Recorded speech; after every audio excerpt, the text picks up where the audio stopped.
Renungan Hari Minggu Biasa ke-25 tahun C. Orang yang jujur dikasihi Tuhan dan yang tidak jujur dihukumnya. Bacaan pertama diambil dari kitab Nabi Amos, bab 8, ayat 4-7. Bacaan kedua surat Paulus yang pertama kepada Timotius, bab 2, ayat 1-8. Dan bacaan Injil dari Injil Lukas bab 16 ayat 1-13. Saudara-saudariku terkasih, Tuhan bersikap adil benar terhadap setiap orang. Apa saja yang ditunjukkan dan disikapi oleh Tuhan dalam bacaan-bacaan hari ini. Pertama, Tuhan melawan orang yang menindas kaum miskin. Nabi Amos ditampilkan sebagai pejuang yang gigih dalam memperjuangkan dan membela kaum miskin dan kaum tertindas. Perjuangan Nabi Amos adalah menentang keserakahan orang-orang kaya dan penindas yang secara tidak adil. Contoh yang sangat sederhana adalah meminjamkan uang dengan bunga yang tinggi, membeli kepunyaan orang miskin dengan harga yang rendah, dan memberi gaji yang kecil kepada para pekerja.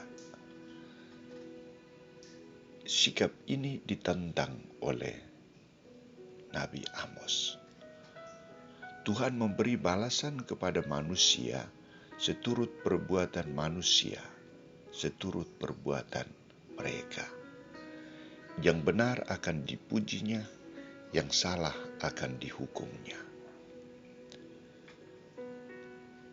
Kedua, tidak mungkin mengabdi kepada Allah dan mengabdi kepada Mammon. Saudara-saudariku terkasih, pertanyaan yang muncul ketika saya membaca naskah Injil hari ini adalah, mengapa Yesus membenarkan bendahara yang tidak jujur? Mengapa Tuhan menghukum orang yang serakah dan suka menindas, memeras orang lain? Dan bendahara yang tidak jujur ini malah dipuji oleh Tuhan.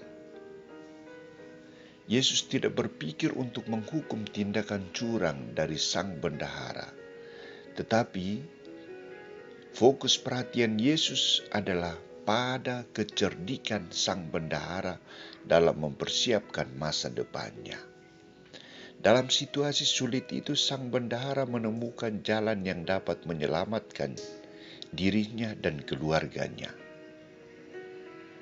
Jalan yang ditempuh oleh sang bendahara itu adalah membagi-bagikan harta milik tuannya kepada orang lain, dan dengan demikian ia tidak terikat lagi pada harta kekayaan yang ia kumpulkan itu, yang ia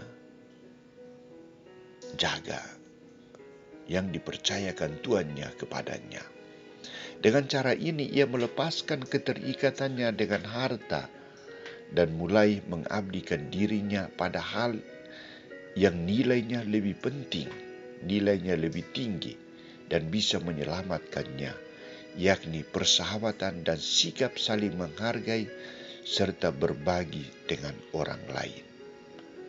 Dia tidak menggunakan harta tuannya hanya untuk dirinya sendiri, tetapi untuk meringankan beban orang lain, untuk kepentingan orang lain. Sikap inilah yang dipuji dan ditekankan oleh Yesus dalam bacaan hari ini. Saudara-saudariku terkasih, bendahara itu juga menampilkan dirinya sebagai pengelola, bukan pemilik. Ia membantu tuannya untuk mengelola harta yang dipercayakan kepadanya. Tuhan mempercayakan segala harta kepada setiap orang untuk diolahnya.